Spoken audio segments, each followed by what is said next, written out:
अगर जन्नत मिलना इतना आसान होता तो अपने वक्त के गौसे आजम को देखो। शेख सादी अलैहि रहमा गुलिस्तान के दूसरे बाब की दूसरी हिकायत में लिखते हैं कि सुबह के वक्त, सहरी के वक्त कोई काबे का गिलाफ पकड़ के रो और रोने की आवाज इतनी दर्द भरी, जो आवाज सुने ठहर जाए और रुक करके रोने लगे। किसी ने हिम्मत करके पूछ लिया, और इस तरह रो के अपने रब को मनाने वाले, तेरा नाम क्या है? और रोने वाला कह क्या रहा था, अल्लाह मेरी नेकियां अपनी बारगाह में कबूल फरमा ले। मेरी नेकी तेरी बारगाह में कबूल नहीं, मौला तो कयामत में मुझे अंधा नाबीना करके उठाना। इतनी बड़ी बात। पूछा कि आप कौन हैं? तो रोने वाले ने कहा था, अना अब्दुल कादिर जीलानी, मैं अब्दुल कादिर जीलानी। कभी गौर किया कौन गौसे आजम है? ये विलायत का जो बजट है ना, जब आदमी कोई वली बनता है तो ये बजट गौसे आजम की बारगाह से पास होता है। तब तक कोई वली बन ही नहीं सकता जब तक गौसे आजम के दस्तखत नहीं हो जाते। क्या बात। इतनी बड़ी शख्सियत है गौसे आजम की। आला हजरत फरमाते हैं, जिसको 100 फर्द सरापा व फरागत ओढ़े, तंग होकर जो उतरने को हो नीमा तेरा। इस शेर की तशरीह मैं आपको बताऊं, जिसको 100 फर्द सरापा व फरागत ओढ़े, उलमा इकराम तशरीफ फरमा है। फर्द की जमा अफराद, कुतुब की जमा अख्ताब, सैयद की जमा असियाद। फरमाते हैं जिसको 100 फर्द, और फर्द किसे कहते हैं? औलिया इकराम में अलग अलग दर्जे हैं। खतीब बगदादी की रिवायत है, इन्ना अकबरल औलियाई बादा सहाबतिन रिज़वानुल्लाहि तआला अलैहिम अजमईन अल कुतुब सुम्मल इमामान सुम्मल अफराद सुम्मल औताद सुम्मल अब्दाल। क्या बात है। सहाबाए किराम के बाद में सबसे बड़ा दर्जा कुतुब का है, उसके नीचे इमामान का है, उसके नीचे अफराद का है, उसके नीचे औताद का है, उसके नीचे अब्दाल का है। सबसे नीचा दर्जा जो है वो अब्दाल का है, उसके ऊपर औताद आता है, उसके ऊपर अफराद आता है, उसके ऊपर इमामान है, उसके ऊपर कुतुब है, और कुतुब से ऊपर गौस होता है। सुभान अल्लाह। ये दर्जे बता दिए मैंने औलिया के। अब्दाल की शान देखें, मेरे आका फरमाते मुल्क के शाम में 40 अब्दाल हैं, जिनकी वजह से बारिश होती है, जिनकी वजह से दाना उगता है, जिनकी वजह से खेतियां होती हैं, जिनकी वजह से दुनिया का निजाम चलता है। किसी एक का इंतकाल हो जाता है, अल्लाह ताला उसकी जगह पे दूसरा मुकर्रर करता है। क्या बात है। और 40 अब्दाल की ये शान है। अब आप सोचो, अब्दाल से बड़ा औताद है, औताद से बड़ा अफराद है। आला हजरत अल मलफूज शरीफ के अंदर लिखते हैं कि औलियाए किराम की जमात में एक अफराद का तबका ऐसा है जो खिज़र अलैहिस्सलाम की नजरों से गायब हो सकता है, बाकी कोई गायब नहीं हो सकता। इतना बड़ा दर्जा है। अब सोचो गौसे आजम का मकाम। फरमाते जिसको 100 फर्द सरापा व फरागत ओढ़े, तंग होकर जो उतरने को हो नीमा तेरा। नीमा कपड़े के टुकड़े को कहते हैं, नीमा चादर के टुकड़े को कहते हैं। मेरा इमाम पुकार के कह रहा है, गौसे आजम का मर्तबा देखो, गौसे आजम की शान देखो। ये उलमा अपनी दुआओं से नवाजेंगे। जो लिबास बचपन में जब बच्चा पैदा होता है उसे पहनाया जाता है, 5 साल का जब बच्चा हो जाए वो लिबास उसके बदन पे नहीं आएगा। 5 साल में जो कपड़े बच्चे को पहनाते हैं, 10 साल का हो जाए तो वो लिबास उसके बदन पे नहीं आएगा। जो लिबास 10 साल में उसने पहना, अगर 20 साल का हो जाएगा वो लिबास उसके बदन पे नहीं आएगा। अरे गौसे आजम की शान देखिए। मेरा इमाम कहता है जिसको 100 फर्द सरापा व फरागत ओढ़े, गौसे आजम ने जो लिबास विलायत बचपन में उतार दिया है, अगर उसे 100 अफराद को पहना दिया जाए तो वो अफराद को लिबास पूरा हो जाए, कम नहीं पड़ेगा। ये गौसे आजम का मकाम है कि जिसको 100 फर्द सरापा व फरागत ओढ़े, तंग होकर जो उतरने को हो नीमा तेरा।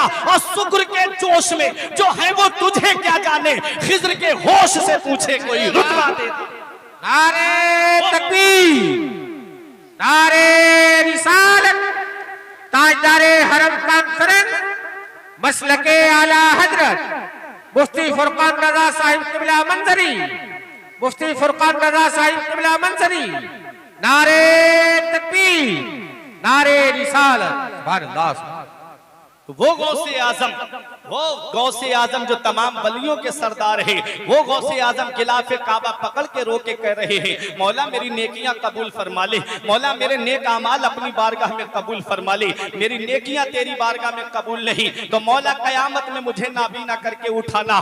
किसी ने रो के कहा कि ओ इस तरह रो के अपने रब को मनाने वाले जरा ये तो बता दे तेरा नाम क्या है। कहा अना अब्दुल कादिर जिलानी, मैं अब्दुल कादिर जिलानी हूँ। कहा ये नाबीना होने के लिए क्यों कह रहे हो? तो गौसे आजम जवाब देते हैं वहां नबीयीन होंगे, सिद्दीकीन होंगे, शुहदा होंगे, स्वालिहीन होंगे, वहां अल्लाह के नेकोकार बंदे होंगे। अब्दुल कादिर उनके सामने कैसे खड़ा होगा? आज हमारे पास ना तो नमाजों का सवाब है, ना तो रोजों का सवाब हमारे पास है, ना हज व ज़कात का सवाब हमारे पास है, फिर भी हम फूले नहीं समा रहे कि हम जन्नत में जाएंगे। हाँ हाँ मेरा ईमान है, मेरा अकीदा है, जिसके दिल में राई के दाने के बराबर ईमान होगा उसे जन्नत में दाखिल किया जाएगा। लेकिन आपने कभी सोचा है वो कयामत का दिन 50,000 साल का एक दिन होगा, उसमें 25,000 साल तो आदमी को ऐसे ही परेशानी में गुजर जाएंगे। कोई पसीने में डुबकी लगा रहा होगा, कोई शफी की तलाश में घूम रहा होगा, कोई किसी के काम नहीं आएगा, नफ्सी नफ्सी का आलम होगा। यौम यफिरुल मरउ मिन अखी व उम्मिही व अबी व साहिबतिही व बनी। कयामत के दिन बाप बेटे से भाग रहा होगा, बेटा बाप से भाग रहा होगा, बीबी शौहर से भाग रही होगी, शौहर बीबी से भाग रहा होगा, सबको नफ्सी नफ्सी पड़ी होगी। वहां हमने क्या तैयारी की है, वहां के लिए हमने क्या तैयारियां की?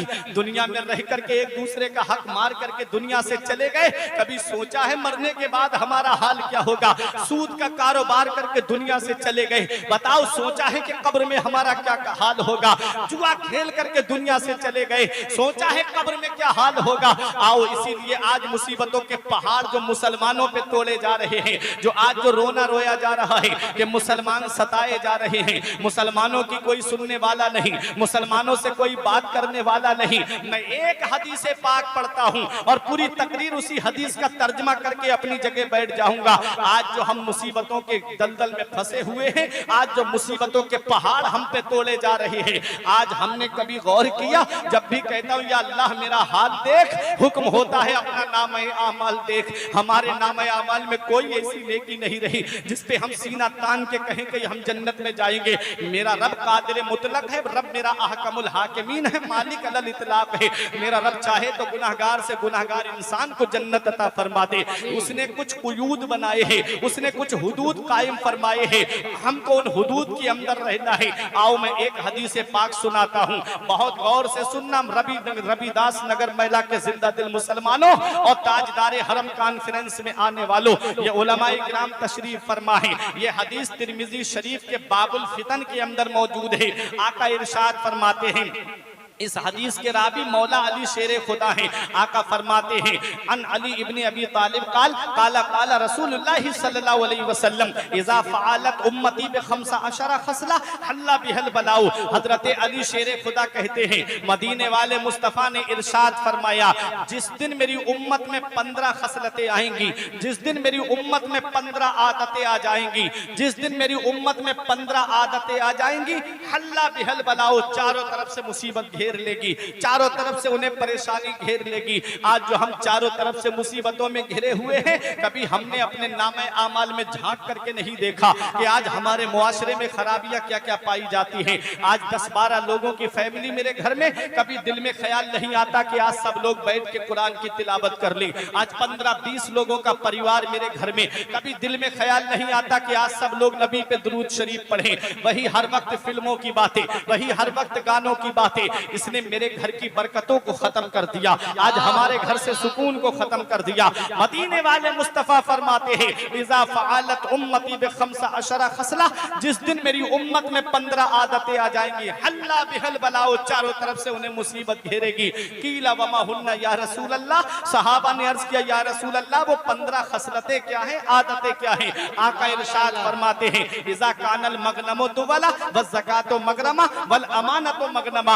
आका आका फरमाते इंसान माले गनीमत को अपना माल समझेगा और ज़कात देने को तावान समझेगा, ज़कात देने को बोझ समझेगा और अमानत में खयानत की जाएगी। आज कितने लोग हैं जो अपने माल की ज़कात निकालते हैं, आज कितने लोग हैं जो अपने माल की ज़कात अदा करते हैं। देखा जाए तो तकरीबन 80-85% लोगों पे ज़कात फर्ज निकलेगी और देखा जाए तो ज़कात निकालने वाले वही 2-4-5% लोग पाए जाते हैं। ज़कात का मसला क्या है? अगर अपने माल की ज़कात नहीं निकाली तो उसकी सजा क्या है? कुरान के 10वें पारे में सूरह तौबा में रब फरमाता है वल्लज़ीना यकनिज़ूना अज़्ज़हबा वल फिद्दा वला युनफ़िक़ूनहा फ़ी सबीलिल्लाह फ़बश्शिरहुम बिअज़ाबिन अलीम अल्लज़ी युहमा अलैहा फ़ी नारि जहन्नम व तुक़बा बिहा जिबाहुहुम व जुनूबुहुम व ज़ुहूरुहुम हाज़ा मा कनज़्तुम लिअन्फ़ुसिकुम फ़ज़ूक़ू मा कुन्तुम तकनिज़ून। रब 10वें पारे में फरमाता जो लोग सोने चांदी को जमा करते हैं और उसे अल्लाह की राह में खर्च नहीं करते,